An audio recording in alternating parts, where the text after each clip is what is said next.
Well, my friends, now I am introducing a new video of a case belongs to facial paralysis. Facial paralysis, facial paralysis. The muscles of the face become paralyzed. This is the victim, age about 28 years. So the muscles of the face এগুলো paralysed হয়ে যায়। ঠান্ডা লেগে হতে পারে, আঘাত লেগে হতে পারে, কিন্তু এখানে নার্ভ সাপ্লাই কে দিচ্ছে? সেই নার্ভটা প্যারালাইজড হচ্ছে because muscles are control by the nerve. সেজন্য মাসেল যখন পড়ানো হয় তখন মাসেলের origin, insertion, nerve supply and action, 4টে পয়েন্ট শেখানো হয়। 4টে পয়েন্ট জানতে হয় ছাত্রদেরকে। Name of the muscles, origin, where from it has been originated, insertion, where it ends, and the nerve supply, control করছে কে? মাসেলদের ঘোড়ো শহরের মতন চাবুক ধরে রেখেছে কে? না, বিভিন্ন জায়গায় বিভিন্ন নার্ভ আছে। আমরা জানি ব্রেন থেকে 12 পেয়ার ক্রেনিয়াল নার্ভ বেরিয়ে এসেছে। যে ক্রেনিয়াল নার্ভগুলোর নাম হচ্ছে olfactory, optic, oculomotor, trochlear, trigeminal, abducent, facial, auditory, glossopharyngeal, and vagus accessory hypoglossal. তাহলে 12 পেয়ার নার্ভের মধ্যে 7th ক্রেনিয়াল নার্ভ, 7 নম্বর ক্রেনিয়াল নার্ভের নাম হচ্ছে ফেসিয়াল নার্ভ। ব্রেন থেকে কিভাবে এসে ফেসিয়াল ক্যানেলের মধ্য দিয়ে, সেই অ্যানাটমি এখন আর আমি পড়াতে চাইছি না। দেখাতে চাইছি এই নার্ভটা কিভাবে প্যারালাইজড হয়। So the facial nerves, you know, the 7th cranial nerves, one of the most common causes of facial paralysis or weakness, and it is a kind of lower motor neuron lesion affecting all ages and in both sexes. So paralysis ঠান্ডা লেগে বেশিরভাগ সময় হয়।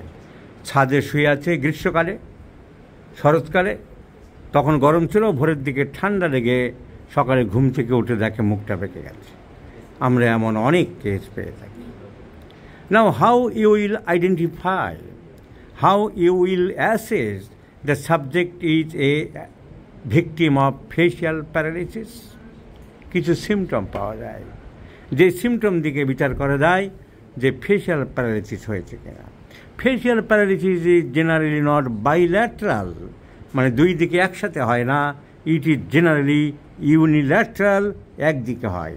তাহলে যে দিকের facial নার্ভটা, এইরকম একটা ছবি দেখালাম, যে দিকের ফেসিয়াল নার্ভটা, এই কীভাবে ফেসিয়াল নার্ভটা এসে সাপ্লাই দিয়েছে, সেই ফেসিয়াল নার্ভের ব্রাঞ্চ গেছে এদিক ওদিক।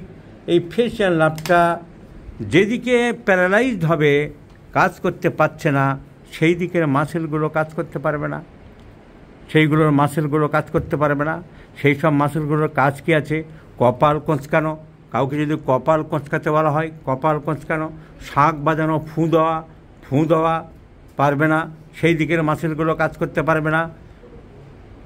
চোখ বন্ধ করতে বললে সেই দিকে চোখ বন্ধ করতে পারবে না। তো এই সিমটমগুলো আবিষ্কার করেছিল ডক্টর বেল। ডক্টর বেল, আমরা অনেক শুনি যে আমাদের বিভিন্ন গ্রন্থে নাকি লেখা আছে, 1000 বছর ধরে সব কিছু বলা আছে, অনেক জায়গায় শুনি অনেক কিছুই, পুরাণ, মহাভারত, নানান রকম সব গ্রন্থে। কোথায়? আবিষ্কার তো করছে অন্য জায়গার মানুষেরা। বেলস প্যালসি, তাই বলা হয়। বেল সাহেব এটা আবিষ্কার করলো যে এই সিমটম। কী কী সিমটম বেল সাহেব বলল? বেল সাহেব বললেন যে দিকের প্যারালাইসিস হবে সেই দিকে চোখ বন্ধ করতে বললে চোখ বন্ধ হবে না, চোখ বন্ধ হবে না।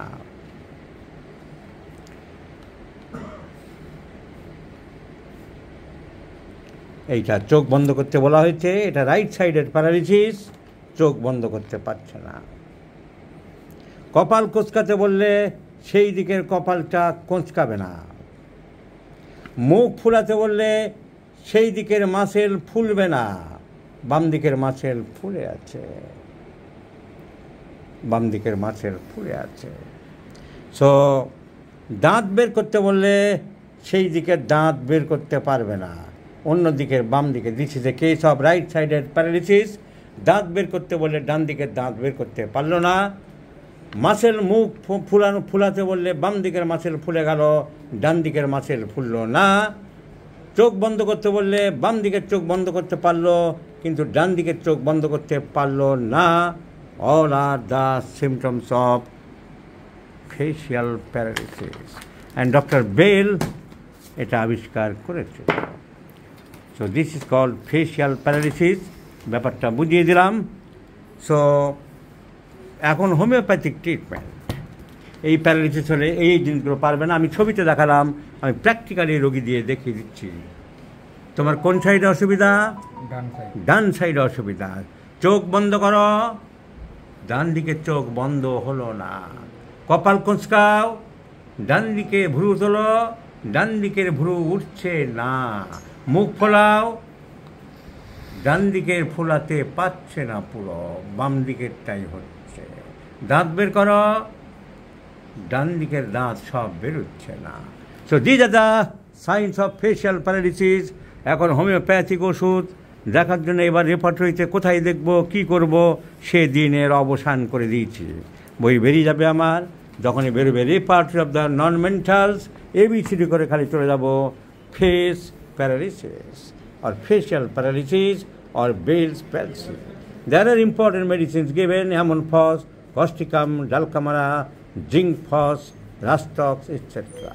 So, Causticum is a great medicine, and this patient presents a very big mole at the upper part of the right eyebrow. So, and considering the other symptoms, Causticum is the choice of remedy, because in the case history, it has clearly mentioned the patient is anxious very much, sympathetic very much, and majority of the cases, chilly patient with definite moles over the forehead. So Causticum is the choice of medicine. So the single medicine Causticum দিয়ে আমরা বহু facial প্যারালিসিসকে আরোগ্য করতে পেরেছি। Allopathic ডাক্তারদের খাজনার থেকে বাজনা বেছি। অলরেডি কয়েক হাজার টাকার CT scan of brain train করানো হয়ে গেছে। নাটক বাজদের তো নাটক দেখে দেখে আমরা শেষ হয়ে গেলাম। যেটা কোনো কাগজপত্র না দেখেই আমি পরিষ্কার ফেসিয়াল প্যারালিসিস বলে দিলাম। সেখানে hospital, বারডন medical hospital, bells palsy আবার জিজ্ঞাসার চিহ্ন দিয়ে রেখেছে। আমার কাছে কোনো জিজ্ঞাসার চিহ্ন প্রয়োজন হয়নি, because my clinical life, my experience, my observation tells that it is a clear cut case of Bell's palsy. এই বেলস প্যালসির জন্যে তাদের ওষুধ হচ্ছে number 1, number 2, number 3, number 4, number 5, number 6, number 7, number 8, number 9, number 10, number 11টা ওষুধের আমার দরকার নেই।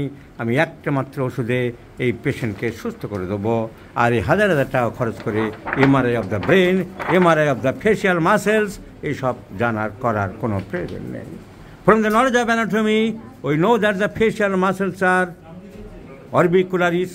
The facial muscles are orbicularis oris, rhizorius, deep pressure linguis superioris and inferioris, nasalis, masseter, buccinator, etc.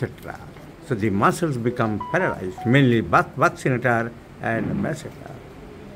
So Causticum is the choice of medicine, and I do believe Causticum will improve the patient by one-time medicine. একবার ওষুধ দিচ্ছি, তুমি সম্পূর্ণ সুস্থ হয়ে যাবে। সাব্বাস বেটা, তার এসব কেন খরচ করিয়েছ? কথা শোনি, গৃহযোগী ভিক পায় না।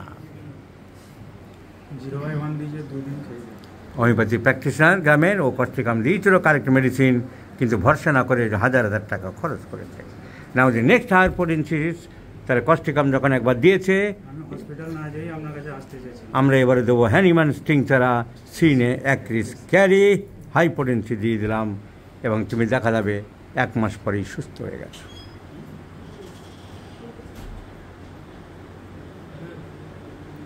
আর এই ব্যায়ামগুলো যেগুলো দেখালাম এইগুলো করার চেষ্টা করবে, কপাল কুঁচকাবে, মুখ ফোলাবে, এই ব্যায়ামগুলো করার চেষ্টা করবে।